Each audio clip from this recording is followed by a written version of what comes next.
So today I am looking at Pen and Wash, an artist's guide to combining ink and watercolour by John Harrison. Now this book was recently published in 2024 by the Crowood Press.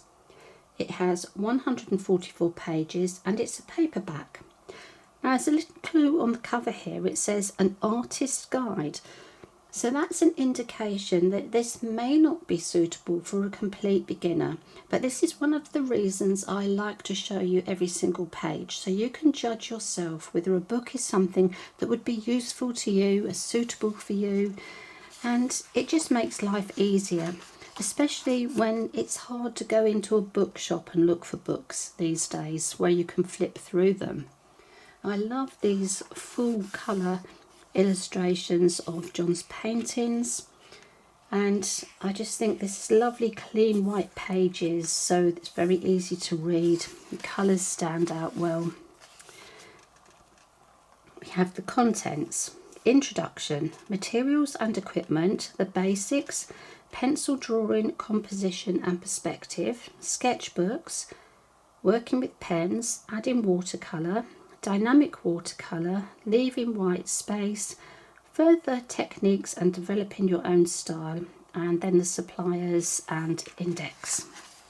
Now this book doesn't really stay open flat on its own, so if you were working from it you would probably need to just weigh down one of the sides there. So we start with an introduction by John, and we move on to his materials and equipment. Now what's nice with this is John talks about his most used equipment. He's not listing every single item that's available, but that is more useful to you to know what an artist actually finds more useful, rather than them just listing everything that's possible to buy and expecting you to make your own choice.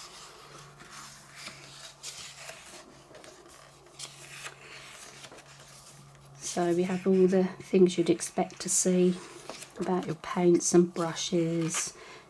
Useful hint for using the household sponge there. John's bags. Chapter 2, the basics, pencil drawing, composition and perspective. Reference photos with a grid.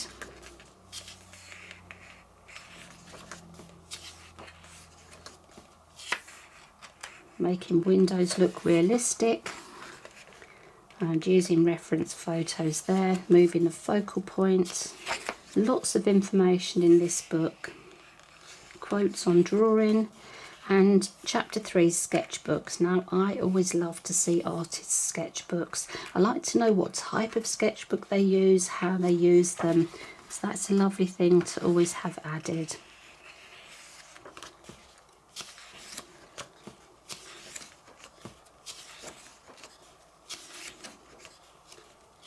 And then we move on to a step-by-step demonstration. There are 7 step-by-step demonstrations, and there is a case study in this book as well. Then we have chapter 4, working with pens. Now this is where I mean it might not be suitable for a complete beginner. It talks about hatching, cross hatching, but if you're a complete beginner you may not know what that means. So this says working with pens, looking for the lines, drawing lines. It does show you the different sizes of line you get with the different size of pen, which is really helpful. But it doesn't have a little chart on shading and all the different mark making.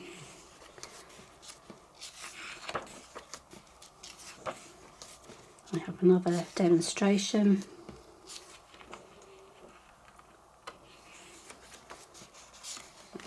I missed a page.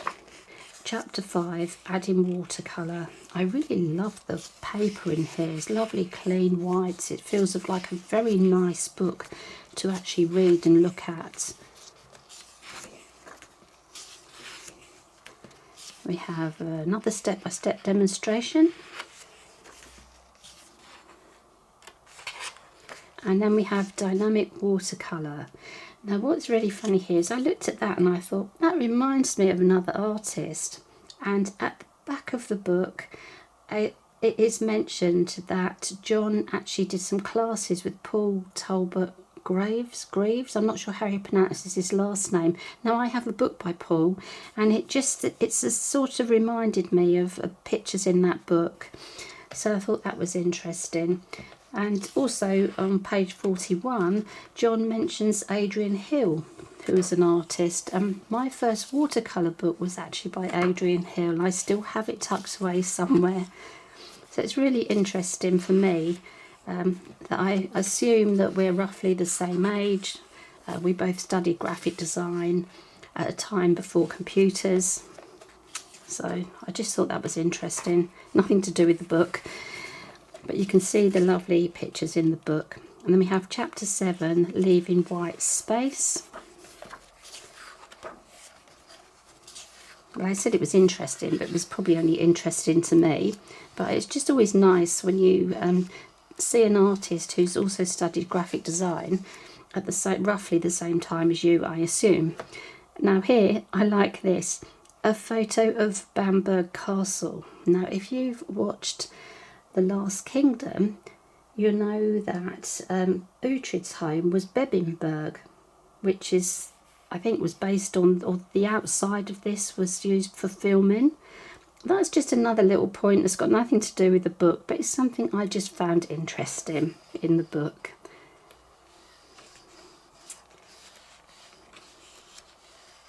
And now we have chapter 8, Further Techniques and Developing Your Own Style,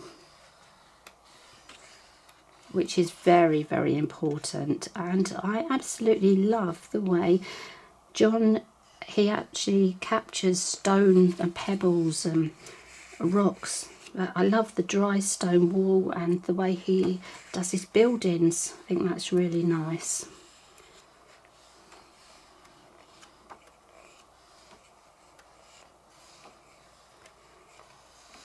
And I love this bit as well, developing your own style. I mean, that is so important.